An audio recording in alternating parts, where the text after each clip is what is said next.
people listening to this, I would hope, no matter what your need is, probably within home care somewhere, we've got a way to meet the needs. We act as that fiscal intermediary so that those consumers can drive the care. They can make sure that they're getting someone to do what they trust, what they love, and work through that. And then we support them all the way through that. So again, I think it just goes back to there's so many different options and you can pick and choose and make it work for you. Welcome to In Good Company, Elder Care in Your Backyard, the podcast that brings local perspective on aging, caregiving, and healthcare right to your ears.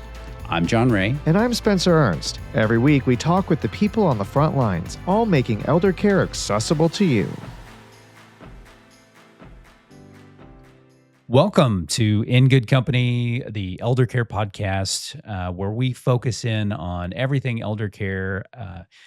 In my personal life, I had lots of issues with the elderly in my own family, and I saw this as an opportunity to try to get information out to people so they can put together a plan that I didn't have for myself and my family. And so I want to try to bring all of the complexity and issues to bear so that people have some good starting points to start difficult conversations.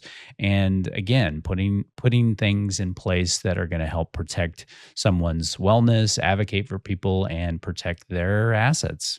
And quite honestly, a few years ago, the passing of my grandparents back to back was really tough on my family. It took a toll because we had so many questions when it came to elder care prior and hospice. And, my mom was working as a caregiver at that time. And there were big questions. Should we put grandpa in a home? Should we not? And the whole power of attorney thing was also very confusing for my family because it caused a little bit of a rift. And when grandpa passed, at least from my mom's side, it took a toll on everybody. And having a resource, having someone there, an advocate to help you through that would have been so beneficial for my family only a few years ago. And so we're really hoping that this podcast can really help answer some of those questions and help your family through all of it, from elder care through hospice. Kim Sisk, Administrative Director of Home Care Services at CoxHealth at Home, brings over 22 years of experience in the home care industry. She has also served as an executive director at Oxford Healthcare, specializing in in-home services and consumer-directed services. Based in Republic, Missouri, Kim has dedicated her career to enhancing patient care through innovative service delivery and operational excellence. Kim, welcome to our podcast. Thank you. I'm super excited to be here. I've been looking forward to this for weeks now. So yeah, I'm excited to be here. Thank you. We are so excited. We've known each other for a long time, Kim. We have known each other for a long time, but worked on a lot of different things over the years. Yes, we have. Well, I am so excited. We have so many great questions for you. Let me start by just asking you about your current role and what you're doing with CoxHealth Systems. Okay, so my current role, I'm the administrative director for CoxHealth at Home, and we're divided sort of in two separate legs. So there's the durable medical equipment side, and then there's the home care side, and that's where my skill set lies and my team lies. So on that side, we talk home health, hospice, private community-based services, palliative care, all of the at-home, really direct care, personal services that fall under that umbrella. So have great teams and love it. So I've been with that group in some capacity over 25 years. So long time. I know, started really young, right? And what role did you start with? I actually started in the Joplin area, and I was a regional supervisor for the private community-based side, or the in-home services program, and then transferred to Springfield. So it's been, a lot of great mentors over time, and you learn a lot and just grow with it. So it's been awesome. Great. Do you know a little bit about the history of Cox? I do know a little bit about the history. And I love that you asked this question because Cox Healthcare is very locally and community driven. We've talked a lot about that over time. And so over 100 years ago, Ellen Berg was a Springfield person, very committed to the community, and she donated her house for the hospital at that time. And it was, let me make sure, Deaconess Hospital at that time. And so it started to financially struggle. And at that point, Lester E. Cox who we all know and love. But he at that time jumped in and was very active to help with that hospital and getting them up to speed and financially viable. And so that partnership grew over time into what we know as CoxHealth today. So about 500 employees at that time, now to over 14,000. But I think even with the growth that's coming that way, you can feel that in the culture of what we do and the grassroots of CoxHealth. So we're all really proud of the history and love that. So, yeah. What's your geographical footprint? Yeah. So CoxHealth actually has 25 counties that they connect to. So it's really more of a regional footprint than even just the Springfield area. For CoxHealth at Home, depending on the area, so for the home care, hospice, home health, that's more of the Branson, Monette, Springfield, Webster County, that direct area.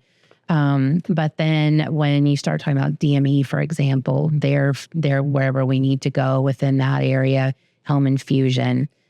So there's a lot of our post-acute services that are just an extension of, and we have a really regional impact. So that's awesome. I can't wait to get into all the other things that you just happened to touch on very briefly. But let me zero in on kind of the main Cox at Home services, which is the home health, hospice, and home care. Can you help us understand the difference between home health and home care? Yeah. With home care and home health, I think it's a good question because everything kind of gets lumped in, even internally sometimes it's kind of all home health or all this. So I think from the home health perspective, when you talk about classic home health, that's more of a skilled based need. So it's very short term. It's very intermittent. It's not maybe as long term as what we see with some of the others, very prescriptive, very intentional, very outcome focused. And so see that covered through Medicare, through Medicare Advantage, through some of those different payers. And then the home care side, I think of that as more of a supportive type services where they're in the home. Maybe I need that for a longer period of time. We've had patients on for home care for more than 30 years. I mean, it's been a really long time where in order to be independent at home, they need just some supportive care to stay there. So an example, the home health side, maybe someone's had surgery in the hospital, they're being discharged to home and they need just a little while to help with some therapy and a nurse to come in and check or what have you to make sure they can restore back and then they go on about their business. But with the home care side, maybe they're at home, they want to be independently and maybe shopping and errands would help them stay, or once a week, someone to come in with their bath, those kind of things, that's how they differentiate. And so when I talk about those two in that big bucket, I always think that for people listening to this, I would hope no matter what your need is, probably within home care somewhere, we've got a way to meet the need. So that's the thing kind of focus in on. Yeah. So, and we could spend probably hours talking about home care because there's so many different things within that model. Exactly. But do you mind just touching on a couple of the major things within the home care area, maybe how they get paid and like maybe some of the specialized services? Sure. So under the home care umbrella, it's sort of a catch-all in a lot of different ways. So there's private pay that we provide, and that's pretty much concierge, whatever you need. We've escorted families to Colorado if they need to do that, just provide care, 24/7 care. So that can come out in a lot of different ways. And then there's the total other end of the spectrum where there are those Medicaid programs like in-home services or consumer-directed services where those are paid for by Medicaid. It's not 24/7, but perhaps a few hours several times a week to come in and do the bathing or homemaker chore. Respite is a big piece. Families are exhausted, and so we can provide caregivers to give them a break. Little bit about the consumer-directed services model where that's kind of unique.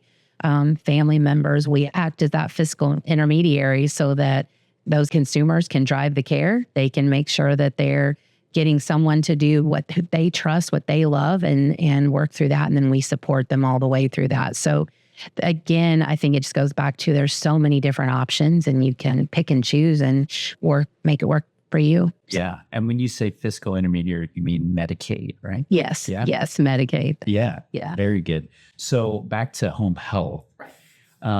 Since that's more acute, short term, that sort of thing, what typically qualifies somebody to go onto home health? Right. So it's pretty straightforward with home health. That looks a little bit different. So from home health, physician obviously has to be the one driving that. So they've had a visit with the physician either 3 months before to say, hey, you've got a need here and we can work through that. So physician recommends, or if they haven't done it at that point, within the 30 days following. So definitely under a physician care, we have some patients who they don't want to go see a physician. And so that's hard to get for home health. And then certainly for, they have to be homebound under home health. That one can be a barrier sometimes.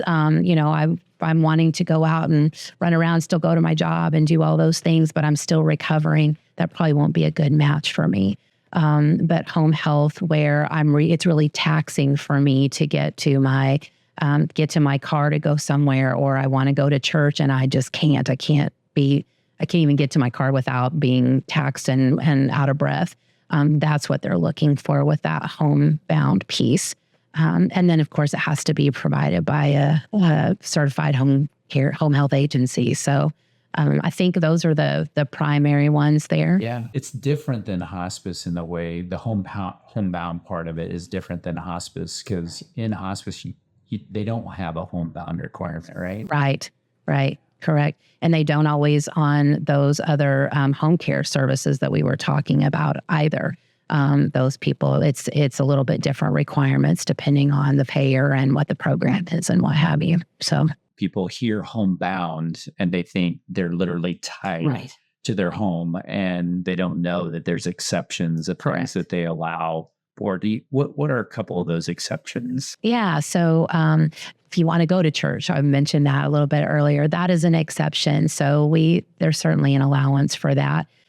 Sometimes there's just a one-time appointment. My hair is critical. And so that could be an exception where that's a tax for me to get there. And it's not a frequent thing, but that's a one-off. And so there are some very specific exceptions like that. You don't have to be just tied to your chair or to your bed. Yeah, thank goodness. Yes, right. People would disqualify themselves if they thought they could never leave their home. Exactly. So we get a ton of questions about insurance, and we've got open enrollment coming next month.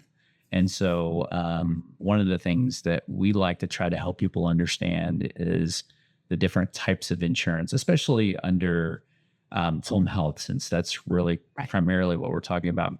Because, and I'm just going to throw this out there just so we can clarify a couple of things. Sure. Under hospice, if you're on traditional Medicare or Medicare Advantage, it all rolls back to traditional Medicare. Right. But in home health, it's different. And there are significant difference in how we see that play out.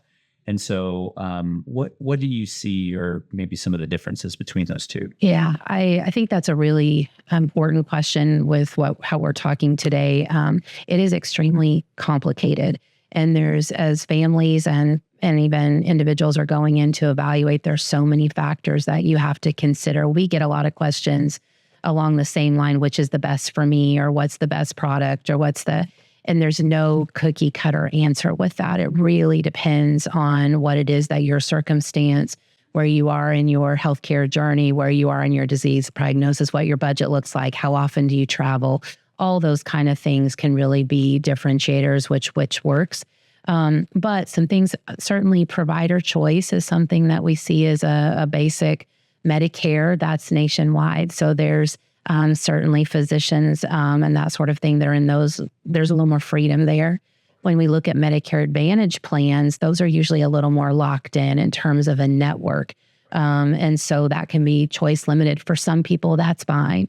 But for some, that's not going to work for them. Prior authorizations, that's a big difference between Medicare and some of those other plans. With Medicare, there's pretty standard services that are provided, and you know that.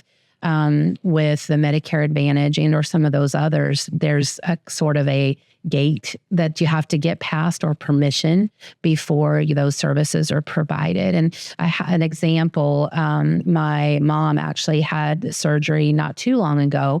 And when she was discharged, her physician recommended that she go to rehab. And but the Medicare Advantage plan that she had, they were evaluating that under a different lens and said, we're not sure that that's where the best care should be or where that should land. So there was just a little bit of a disconnect there we had to work through. But that's one of those considerations, that permission that has to come forward. Certainly coverage with Medicare, that's government run. The others are more privatized. And so that can just take different flavors as where it's not as standardized.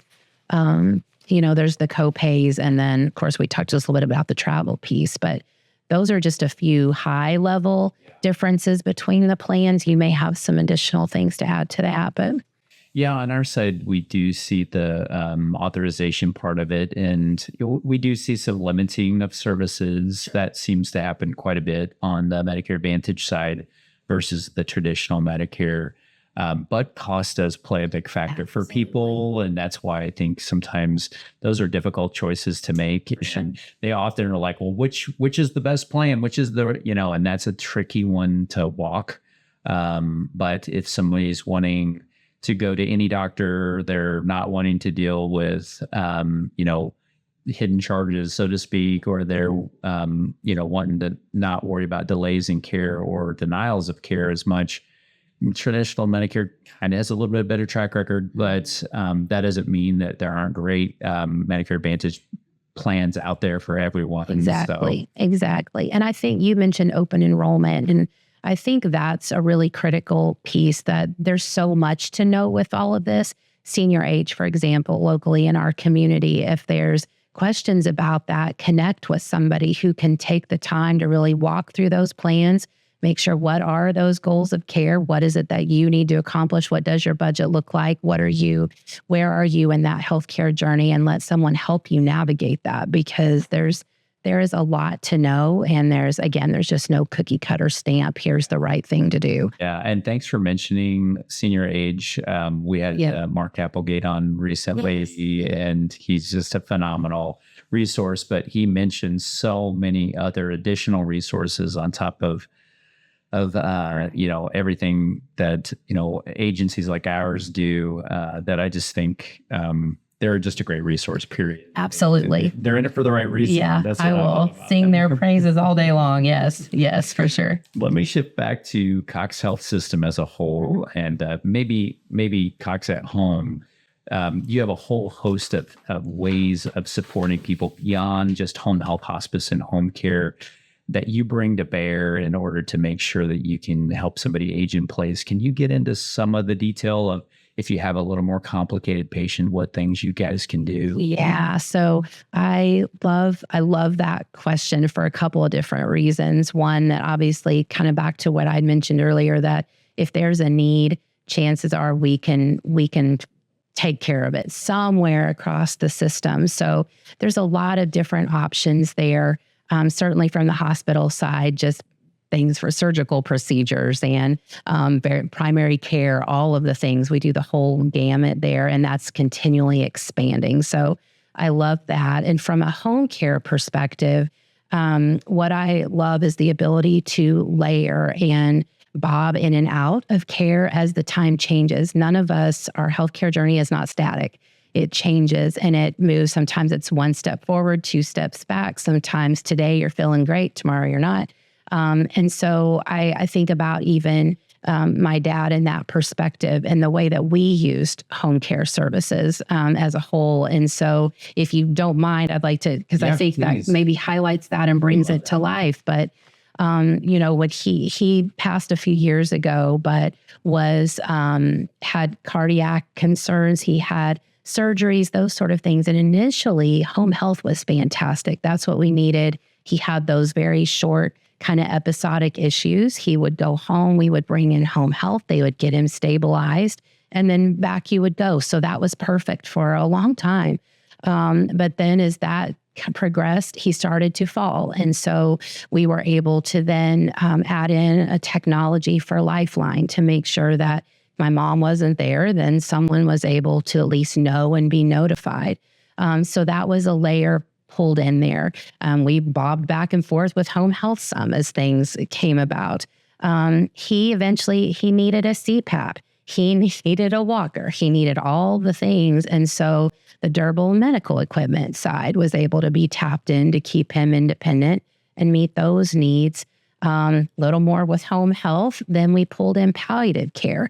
The disease progressed and he needed an intermediary, someone just to help him. How do I navigate this disease that's getting more and more difficult? That symptom management, those sort of things. And then eventually we ended up with hospice, where those services are incredible, not just for him, but for my mom who needed it, and for the rest of my family, that spiritual journey, all of those sort of things. So for him, just very personal and up close, that was a way that we were able to keep him at home. He passed at home, and we were able to pull in all of those services and layer him in over time, so that he was able to be where he wanted to be. So that's how what we do continues to just live and breathe every day. And I love it. So that's amazing. And I mean, it's so neat that you got to see all of the things that you do bring to bear, I mean, you have a direct impact on your own family. That's amazing. We just, as a matter of fact, yesterday morning, we got to meet with Dr. Melissa Gaines. Yes. And she talked about your palliative program and the hospice program, and what a great resource she is. And I have to one more time plug the Soft Surrender that's premiering November 1st. So if anybody out there who wants to help contribute to that, it's a wonderful movie. There'll be tickets, I think, are on sale right now. And so we just want to throw that out there. As much as healthcare is a business, it's still very personal. Exactly. All relationships and very up close needs. It's not from a distance. It is really close. I think that's what sets us apart and makes it really different from any other industry. So, yeah. So you've been in this industry for 22 years. You've seen a lot, the good and the bad, over the last 22 years. Can you describe what things you are really excited about and think are wonderful that have changed for the better?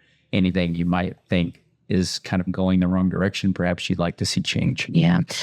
Over the years, certainly technology has been pretty fun to watch. That is something that continues to evolve and change. Certainly when we look at options that from at home, dialysis at home, that's becoming a bigger thing. And, all of those, there's a lot of different technology opportunities that are coming to bear. AI, we're seeing that sort of take shape. I look at that for our frontline field clinicians, and right now they take forever to have to type out notes, and now they're able to speak that, and in some ways, future vision, that'll be interpreted for any gaps that they miss or things that it can pick that up, which is really cool. One thing I was thinking about is just the up close personal nature, for example, and over time, I've heard some of our nurses who've relayed that when they were much in the industry earlier, they would take their kids to the home with them to meet the patients, and they love that. Now there's a lot of guidelines around HIPAA and privacy and security, and all of that is great in terms of patients having that security and the privacy. But again, there's a double-edged sword to that on some level, where those regulations can they craft for intended good, but can kind of create some of that as well. Quality outcomes. I know regulation right now, even in the political environment, there's a drive to pull some of that back, which I think is warranted. But there's also, with those regulations, there's, I think, an intent on quality care for our patients, on ensuring that those outcomes are there, that we can measure that we can actually show the effectiveness of what we are doing. But as with anyway, there's kind of this dual side with most everything. But that's just a few examples of kind of broader things that have changed over time. I I couldn't agree more with all of your points. I think AI will definitely help our industry. I think unfortunately it's getting some bad press right now because it's kind of being used in not so great ways on the insurance side with denials and that sort of thing. And so our industry and the healthcare side, we've got to catch up with that because the administrative burden really is interfering with patient care, in my opinion. And so that it's like both sides. It is. Like everything, it has goods and bads. Like you just mentioned with the whole HIPAA thing, it's needed, but does it interfere with some, I mean, if you ask that patient whether they want those kids to be there, they'd be like, yeah, bring the kids bring on, them over. That makes my day. But I definitely feel like there's lots and lots of goods and bads both. But I agree, technology is something that I'm very hopeful that will continue to help bring it closer. And I also agree that allocation of resources, we do have to keep it streamlined as much as we can, and so that the people that need it really do get the best of it. Exactly. I just don't want the baby thrown out with the bathwater, so to speak, in the midst of them trying to make cuts that too quickly without really seeing what the impact might be to the community as a whole. So let me shift to hospitals in general. This is more kind of your opinion on things or your point of view on it, but there are a lot of rural hospitals that we hear about are closing throughout the United States. There's a lot of concerns with some of these cuts that we just mentioned that's going to strain those systems more, and rural health especially, since we're tied so closely with rural health down here. It's always a concern. In your opinion, what do you think are the biggest, I guess, challenges for those rural communities that have these hospital systems, and what maybe can be done about it? I'm not sure. Yeah, no, I appreciate that. I think that's a good question. And you're right, for those rural, it seems almost ironic that we talk about those rural areas that are always kind of in those challenging, and when they need it the most, they're so a little bit isolated and not always have access to those same resources. But I think from a CoxHealth perspective, certainly that commitment to our rural communities has been extremely clear. And we've got really strong rural hospitals in Branson and in Monette and in Barton County, where that collaboration with the mothership, so to speak, back in Springfield has created really strong partnerships there. And so those areas have been able to do really well. And I think certainly the challenges with volumes, with having adequate staffing, with providers that can provide the care, those are real challenges. But I'm proud to say Cox, I think, has done really well with that. But there's also opportunities, collaboration, the way that we're working with, for example, CMH in Bolivar or OCH down in West Plains. They're critical areas. And so some of that's just learning together, leaning together, and doing all that we can to make sure those are continued. When you look at a map of income by county, we have some of the poorest counties by far in the state of Missouri. And so some of these rural hospitals rely heavily on Medicaid. Are there any concerns about Medicaid being cut for some of these individuals? I think certainly, the landscape, there's some uncertainty with what's happening with Medicaid. So that is definitely something to continue to watch. I think partnering with the legislators, we've had a lot of conversations there, working together. And I think there's also a real side of that where there's only so many resources to go around, like you had said. So how do we navigate that together where the resources are being good stewards of those resources, as we kind of mentioned, looking at how we can be most efficient with what we're doing, but then also continuing to monitor that going forward. So there's not a super great way to address that right now, I don't think, because we just have to be able to evolve and work with as we move forward. It's going to be interesting. This next year is going to be very, very interesting to see.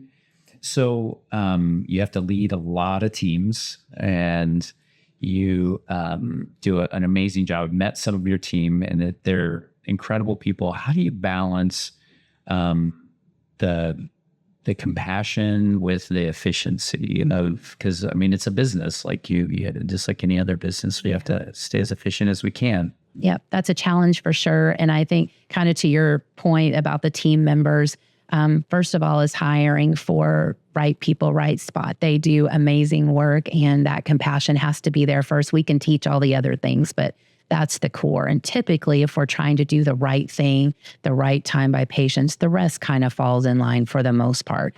However, certainly we have to be good stewards of contracting of resources.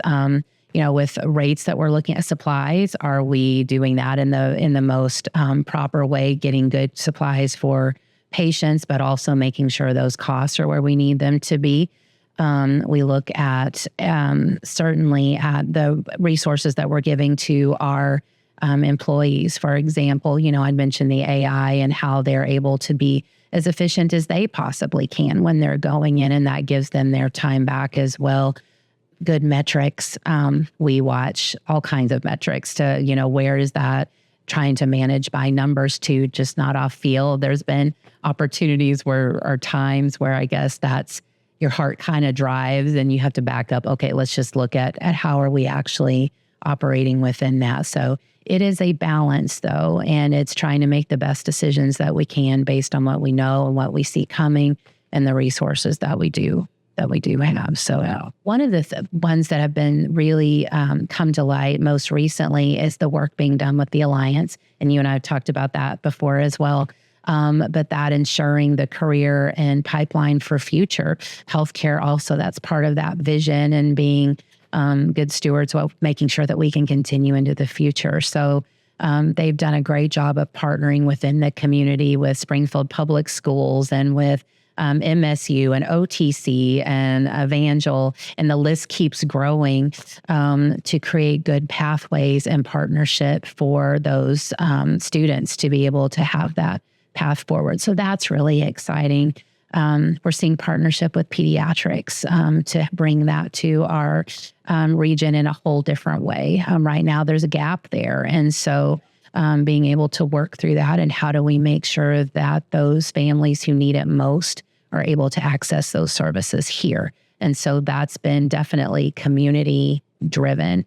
You mentioned like the soft surrender being part of those things so that we can bring those services to light and, highlight what it is that's we do within the community. We're required to do volunteer hours so that we're giving back to our communities. We find where our passions lie and make sure that we are giving back as well. Most recently, one that I really love, this is a kind of on the scheme of thing, a smaller, but for our hospice families, a partnership with Nathaniel Green, for example, so that we have a space for those families to go and have memorials and to actually create bricks and things for families where they can go and have a place that's part of our community, but also part of the team. So things like that, we just try really hard to stay in front of. And I think the culture, back to that local that we talked about pretty early on, we live, we breathe, we're in our communities, and that is very alive in the culture that we have. I'm not sure a lot of our listeners know what the Alliance is. So that Alliance, it's the partnership where those schools collaboratively are coming together to create a whole new vision for care, where they can work with classes between them, where it's streamlined funding the way that they're talking to students early on.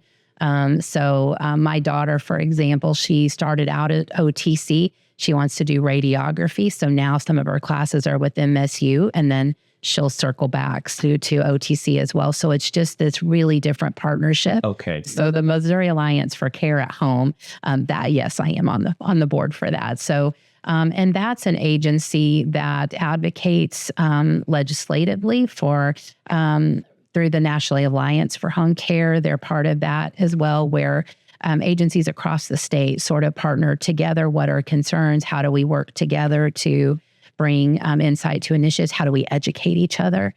And so that's a great organization across the state. And Carol Hudspeth does that. And Yes. that advocacy where they're, making sure that legislators understand about impacts as they're talking about rates and how they're setting things for the final rule in home health and all of that. So they do great work.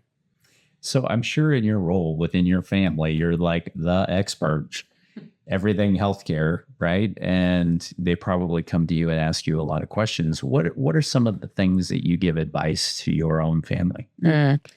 Lots of, I think some of what I share with my dad, that was through this service is available and that sort of thing.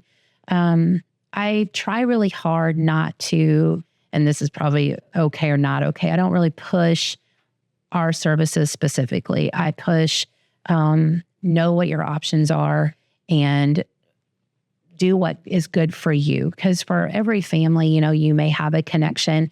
When it's time for a hospice nurse, that may be a Haven nurse who they know and want, and that's okay. Maybe a CoxHealth at home nurse, that may be something else. So that's all right. You don't have to be tied to. I think it's okay to question everything. And I do strongly advocate for that. If you don't understand, that is okay. It's okay to ask, and you should. Because there's a lot of times where we think that a payer is going to work this way, or this plan is going to work this way, or this program, and it is impossible. I would say truly impossible to know the ins and outs of all of that. Even as the expert, I don't know all of that.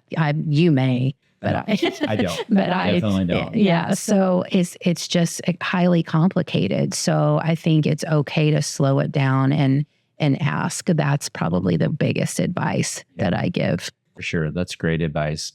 So we covered a lot of information, tons of information. So Paul, if you were to say, if somebody were listening to this podcast, what was one of the biggest takeaways from this? What would that be? And obviously I'm passionate about home care. There's all the services in the hospital that are amazing. And also nothing to take away from that. But when there is a need at home, no matter what that is, there is probably an avenue to get that taken care of. And there's lots of different options for people at the end of life care, as far as just care along the way. But probably we have something that can help keep you at home, even if that's a little longer, or to help support a family member, what have you. So I think that's probably the biggest takeaway I'd have. If you have a need, let us help. We can probably find something to get there. So good. Let me touch on a couple of things before we close completely, because I want to make sure we touch on it. CoxHealth at Home's holistic suite of services, home health, in-home support, hospice equipment, therapy. Of those things that you bring together, to bear, is there one person within the organization that's coordinating all of it, or is it just it's a referral as needed type thing? Yeah. So within each program, there are directors that are overseeing those rules, regulation, guidelines. From a patient standpoint, though, when they're coming in, we have a central intake area that normally those initial needs, they're helping to assess that and determine where's the starting point. Certainly if a physician's ordered home health, that's the starting point. And then, you may identify up front that this could also be an option. This could also be an option. We rely really heavily on our teams that are out in the front, that are in the homes, that are talking to patients, because there's phone assessment with an intake person may not catch that, okay, I'm in the home and now I have food disparity, and that's a real need for me. So, but the frontline workers do catch that. And so then they can call back in and talk to an intake or talk to their supervisor or whoever, and then we can start that referral process. That is something that we work on all the time, though, because even something that one individual might see as a need, someone else might not. And so that's something that we work all the time on: education and how do you know what you're looking for? How do we know that we're meeting those patients' needs? And a lot of times they'll just tell us. But it takes a whole team to identify those needs, even for each patient. Yeah. Yeah, it is one of the larger challenges, because I think some people feel like every person who walks through their door knows all of the things. Yeah. And there are so many things, it's impossible for them to know it all. Right. And, I'm a physical therapist, so I'm walking through the door and I'm looking at very specific things that are related to physical therapy, Exactly. and sometimes it's easy to miss things that would be obvious to a nurse or, a social worker or that sort of thing. And that, I think, is where I think educating the general public about what they should expect with care, the level of care.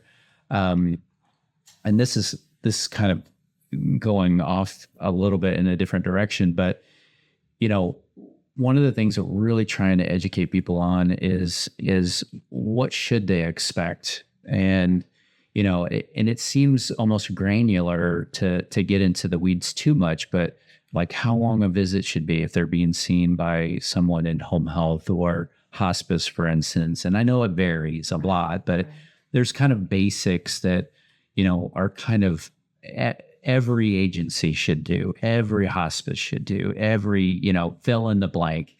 Are there things like if you were to say, you're on the phone with your family member and they're saying, hey, I'm just starting on home health. They live 2 states away or something like that. And you're trying to go, how, are they getting good care? And you're trying to assess that. What are some of the things you might be asking or telling them to look for? Yeah, certainly. That identification up front. So that's, to me, when you're in your home and you have individuals coming in, whether that's a therapist or a nurse or an aide, or sometimes multiple, asking for clear, who are you? What? So we should always be disclosing, what are we there for? Why are we there? I think that's important. Length of visits. Most of the time, 45 minutes to an hour is pretty standard.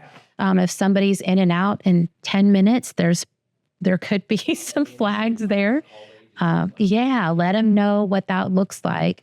Certainly the respect and dignity always. How are you being treated? And is someone respectful of what it is? We're in their home. And that's one of, I think, the absolute privileges that we have, is that we're being welcomed in, part of that family, part of their environment where their dog and their lives and their memories are there. So we need to be respectful of that always. And if you have a team member that's not, they should be letting someone know that. Yeah. I think that's really, really critical. And then a good care plan, you should know, here's what I'm here to accomplish today. So if that's an aide, I'm here to do your bath. I'm here to do your shopping. If I'm a nurse, I'm here to take your vitals. I'm here to your therapy, whatever. We need to be really transparent and clear about what our purpose is and being responsive to patients' needs. Those are a few things off the top I can think amazing. of. I love everything you just said. I think some people are afraid to call and complain for a variety of reasons. They don't want to get somebody in trouble, or maybe they're worried that person's going to be upset with them because they don't want to rock the boat. They rely on that person coming into the home. Yeah. How would you reassure someone that if they did call and say, I don't know if this is the way it's supposed to be, that agency is there to protect them? Yeah. I love that question, because I think you're right. People are afraid. That we hear that a lot. They caregivers or whoever is very close to them, they don't want to get anybody in trouble. And so my advice would be, one, call and discuss. We can't fix anything if we don't know. So we want to talk. And maybe there is a reason, or sometimes it's just not a good match. I don't know, John, maybe you and I we're just not connecting, and that's okay. So let us know that, and we can assign John to someone else or Kim to someone else. And maybe that would be a better match. But I think we owe it to our patients to be responsive to that, to listen without judgment. Sometimes you just have a perception that maybe, or we can help reassure that this is something that, here's what this visit should look like. Here's what those care plans, and we navigate that together. So open door always. And I would say if you're a patient or a client that's called in and you get anything but let me help you, then that in itself is a red flag. Right. Absolutely. Yeah. I think sometimes the person might be like, well, it doesn't bother me. But oftentimes I'll tell those same people who have concerns that you're not only helping you, we're looking for trends in care. Exactly. And we're looking for burnout in caregivers. And that's not to say they're bad people at all. And they may just need additional support. And that agency should be there to help them support. And if we can't identify those signs, because sometimes they don't even see it in themselves. Exactly. They can help with that and to ensure that other patients that are on that person's caseload aren't experiencing the same thing. So if somebody complains, we don't typically take that one off as like, if this is who this employee is. I mean, oftentimes we're trying to check in with other patients and say, what are you experiencing? Are you seeing anything? And then sitting down with that employee and just saying, what's going on? Like, are you okay? Is everything, functioning? We try not to take it from a, an accusation standpoint, but really from a, how do we care for our caregivers and serve them as well? Yeah, you're right. It's both sides of that for sure. Advocacy. So with caregiver burnout, and that it runs rampant in healthcare. There's not enough healthcare workers to go around for all the patients. Day in and day out, it can be very mentally straining and stressful. What things does Cox do to support their employees? Yeah. So first of all, I think part of the initial is just flexibility. We really work with employees on what works for you. And some areas are a little more flexible than others in terms of shifts and things like that. But the home care side specifically, if I am single mom and I need to meet my kiddo off the bus at 3 p.m., we can typically make arrangements for that to happen. Those things help with the burnout. Those things help with making sure that we're having those buckets filled. Cox has a really great employee assistance program as well, and that includes things like Modern Health, for example. So our employees have access to counseling sessions. I believe it's 5 a year that you can do, and that's for your dependents as well, and life coaching. I had a hospice director not too long ago. She tapped into that. And at the end of those sessions, her calling was to move to Boston. She worked with her life coach, and that's where she went. Her family had moved on, and they're like, why are you here? And so it's those kind of things where I think CoxHealth has been really intentional to provide outlets, to provide support. And then I think some of it's back to that culture we were just talking about, that you were just mentioning about being there for our patients, but also our employees. There are times where our employees just need to, we wear all kinds of hats as counselors, as mentors, as friends sometimes. And so it's okay to come in and, hey, I need this issue, or I'm not feeling great about this. And we walk through those things. So I think it's all about culture. Well, I have to say that Cox is so lucky to have you. Well, thanks. Vice versa. Yeah, well, and I really feel like you're in the right place for sure, and this community benefits from it as well. So Kim, I got to ask, what is the most inspiring thing about your job? There's a lot of inspiring things, but I am a people girl, and I love the employees that provide the care. I think they're incredible. They come, very rarely do we hear someone that says, I'm here for just a job. They're here because they want to make a difference for people. So it's not super often that your passion and a meaningful day can come together like that in a job fashion. And so that happens for me every day. And then kind of back to what I was talking about with the impact that we have for families in their home. We are in their very intimate space. And so we become a part of that. Their families, a part of them, and those relationships and the impact that we're able to make there is absolutely unmatched anywhere. So those things certainly inspire, and it is just never a dull moment. It's changing constantly. I learn every day. And so all of that just keeps me going every morning. So I love it. I love it. That's fantastic. Yeah, that's amazing. I really feel like you're in the right place for sure, and this community benefits from it as well. So thank you so much for that. And thank you for being on the show. Thank you. I love this and appreciate being here. So thank you. I have to say, I love Kim Sisk. I've known her for a very long time. We've crossed paths so many times. And not only is she in charge of a huge organization with Cox at Home and all of the working parts, she's just a really nice person, very down to earth. And, I've always liked her as a person, but she really does have, she wants to support her team and she wants to make sure that they do it right. And I think Cox at Home and Cox Health System in general has really helped support her and all the ways that she advocates for the patients and for home care in general. I'm a huge fan. Absolutely. I love her passion. She's so passionate about what she does, and she's so informative. I mean, she's able to like take really difficult issues and just break it down for your average person, and just like, okay, no, this is what you should do in this situation, or no, you don't want hospice, you want palliative care or whatever. And that's what I loved about it, is just really breaking down some of the tough things that just helped me to understand some of the issues and how to deal with them. The other thing is her personal family, the things that they've been through. It just shows you that everyone has these story. issues. Everyone Yeah. deals with some sort of elder care at some point, and it's just, she even in her position still had to, run the gauntlet a little bit to try to make sure that she got the care that her mom needed.